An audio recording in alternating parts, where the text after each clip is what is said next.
Set you up. First and foremost, let's remind you, if you are a part of my Skool community, you will be getting a couple of, classes. First at 8 a.m. or about 30 minutes from now, we will be going live inside Skool for just Q&A. Ask me about housing, ask me about economics, getting started, whatever you would like. It's an open book. I look forward to seeing you there. And then a special treat, if you are a part of the Skool community at 9 a.m. or about 90 minutes from now, you're going to get to be a part of a conversation with the uneducated economist.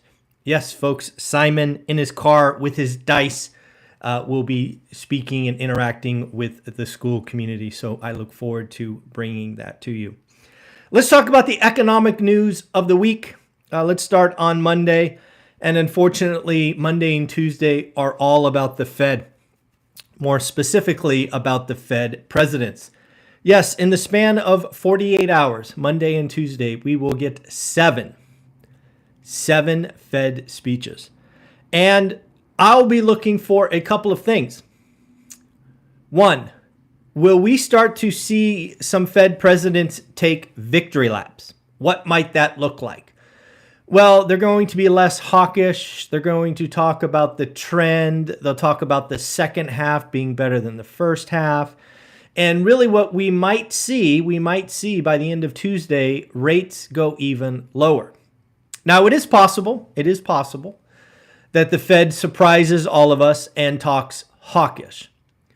Although if the Fed wasn't willing to talk hawkish after 3 months of inflation performing worse, I don't think there's any chance they suddenly get a backbone and talk tough. But again, we will see Monday and Tuesday. And again, if the Fed keeps talking dovish, if they start talking rate cuts this year, if they start talking rate cuts this summer, you will see the 10-year fall. You will see mortgage rates fall. And as we've talked for weeks now, if mortgage rates fall or the spread collapses, even more gasoline on the fire, we might see the housing market change overnight. That will bring us to Wednesday. Wednesday is an important day for this channel. It's existing home sales. Remember last month, folks, the experts got it wrong. We got it right.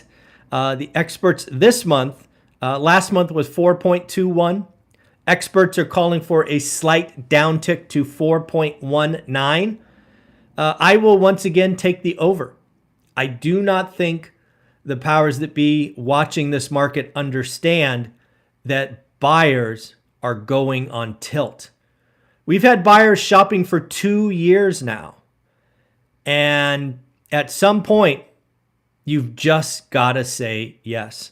So I'm afraid that we might see a higher number on Wednesday. Also on Wednesday, we will get the Fed minutes.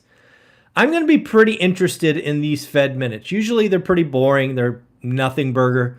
But I'm curious. Michelle Bowman, specifically Michelle Bowman. Michelle Bowman was the first Fed president to talk tough, to make the important decision to threaten to go higher. She has since been followed by one other. The name escapes me. But I want to see if there were any other discussion about going higher or what might it take to go higher? I think that will be very interesting to parse the Fed minutes. Thursday, we will get some PMI, flash PMI readings for both services and for manufacturing. I forget, but I believe I'm correct. Both of those were down last month. I think manufacturing was in recessionary or contraction. Folks, again, remember these numbers are on a basically above and below 50. Below 50 is contracting, above 50 is growing. So we'll be interested to see how manufacturing and services are doing. Then on Thursday, we will also get new home sales. New home sales last month were 693. This month were 675. I again will take the over. I think we have seen an undoubtedly builders know how to meet the market, right? They issue 5.5, 5.49, 4.99 interest rates. They know how to move product. Plus, I believe more and more builders are slowly building smaller properties. So again, I will take the over on existing and the over on new home sales on Thursday. Then on Friday, we will get durable goods. This one actually surprised me. I had to double check my source to make sure I wasn't reading fake news. Durable goods last month were up 2.6. Durable goods, of course, if you don't remember, are goods that are expected to last 3 years or longer. Durable goods last 2.6. Estimate, negative. They are expecting a contraction, a retreat of 0.5%. That's a pretty big swing, right? You go from positive 2.6 to negative 0.5. Yeah, that would be the consumer pulling back. More on that later. Interesting article out of CNBC. So again, that is the week for economic news. How about the week for earnings? We got some important earnings this week that will undoubtedly be market moving and quite possibly validate a recession or not. On Monday, we get Palo Alto Networks. Remember, folks, we've been talking about Palo Alto Networks on this channel for a long time. Why? Because they are in the cybersecurity space. As somebody who sold software for roughly 20 years, the last product line that will be cut from budgets is security. And if you don't remember, Palo Alto issued a very weak guidance last quarter. So we will be paying attention this quarter. Are companies pulling back? Are they loosening the purse strings? I think Palo Alto Networks Monday after the market closes will be telling. Tuesday, Macy's, Lowe's, and Toll Brothers. Macy's, how is Middle America doing?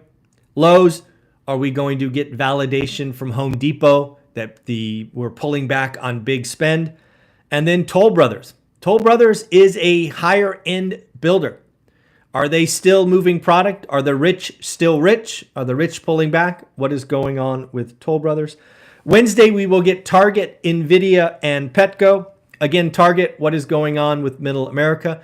I guess Target will be interesting because Walmart highlighted that higher end consumers are coming to Walmart.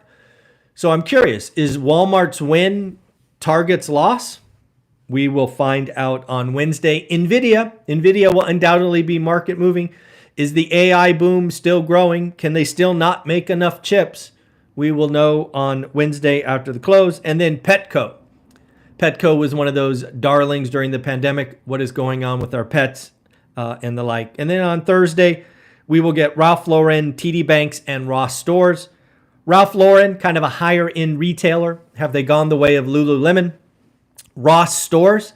Is Ross Stores winning while maybe Ralph Lauren loses? I think we will get a clearer picture on the consumer. And then TD Bank. I want to know what's going on with that second tier bank. So again, lots of earnings, lots of economic news. I do want to remind you folks that the game of money is being played 24/7, 365, 24 hours a day, 7 days a week, 365 days a year. You are either playing or you are getting played. You need to understand the path to wealth is rather simple, but takes time. A lot of folks are sitting on the sidelines doing nothing. I think that is a mistake. I think it is time to do the work. If, big if, huge if I am right, and the next 18 months are harder than the last 2 years, that should be a sign, a key to do the work. Because if you don't understand how this freaking thing works, you make your money in the hard times. You find the opportunity. You find that motivated seller. You find the way to structure a deal. We have been waiting for these times for seemingly 4 or 5 years. If you don't remember, back in 2019, yes, 2019, I told you I sold one of my apartment buildings. The apartment building at the time was trading at sub 6 cap. In my market, they typically trade at 7.5 cap.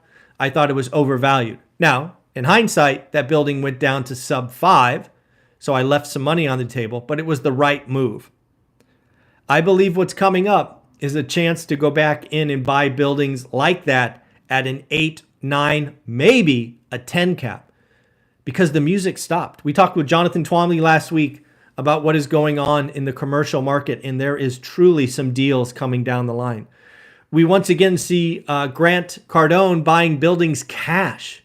That was an interesting discussion with Jonathan. So again, play the game of money. If you want financial freedom, you want options, you have to play the game of money. Let's talk about voters. Man, the average American. Whew, we know how to pick them.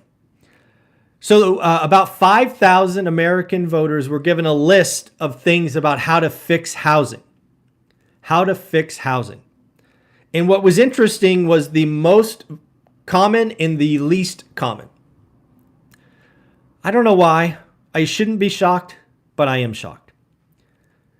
Let's go with the least. Folks, this is the least voted on way to fix housing. Sit down, buckle up. I think you'll be surprised like me. Here you go. Allowing construction to make more market rate and infill housing. Folks, building more homes had least support. Least support. Yes, folks, if you want to fix housing, don't build more homes. That is according to the average American. How do you fix housing? Well, you restrict Wall Street. Man, we have been fed a bunch of lies. Yes, undoubtedly Wall Street is absorbing product. But folks, if you haven't paid attention, Wall Street is no longer buying foreclosures on the MLS. They are frankly contracting builders and building entire neighborhoods. You mom and pop investors, myself included, we're not playing there. I think it is really cute that you fix housing by not building homes. I don't understand. This reminds me of what we studied in the 1970s, something called price fixing. Let me just remind you, if you restrict pricing, that will restrict quantity and inflation will rage. If you don't know what I'm talking about, go back and study the 70s where they fixed prices on certain goods like oil, gas, and others. Let's see. What else do we got? Oh, let's talk about one last thing. Consumers. It does look like consumers are increasingly pushing back on big purchases like furniture and pools and refrigerators and things like that as we deal with high prices and high rates. Yes, rates matter. So at the end of the day, it will be very interesting to see if rates are lower come Friday than Monday. Will the Fed come out and be dovish or hawkish? It could get very, very interesting. Folks, I hope you have an amazing day. If you are a part of our school community, again, it's only $20 a month. That's where I will do my lives. We will do our lives in about 15 minutes. When we get to 100 school students, we will publish some material only in school.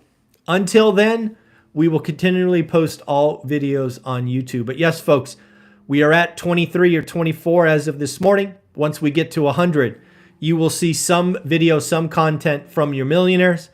From me, only exist on school. I hope you enjoy it. I guess the last thing I forgot to mention is BlackRock's Bitcoin ETF. Yes, BlackRock's Bitcoin ETF already has 414 institutions in 3 months. Folks, we are seeing what I thought would happen. The wealthy move 1 or 2% of their dollars to this asset as an insurance policy, much like I did, 5 years ago? So there you go. All right, folks, take care. Have an amazing day. If you're a part of the school community, I'll see you in a few minutes. Later.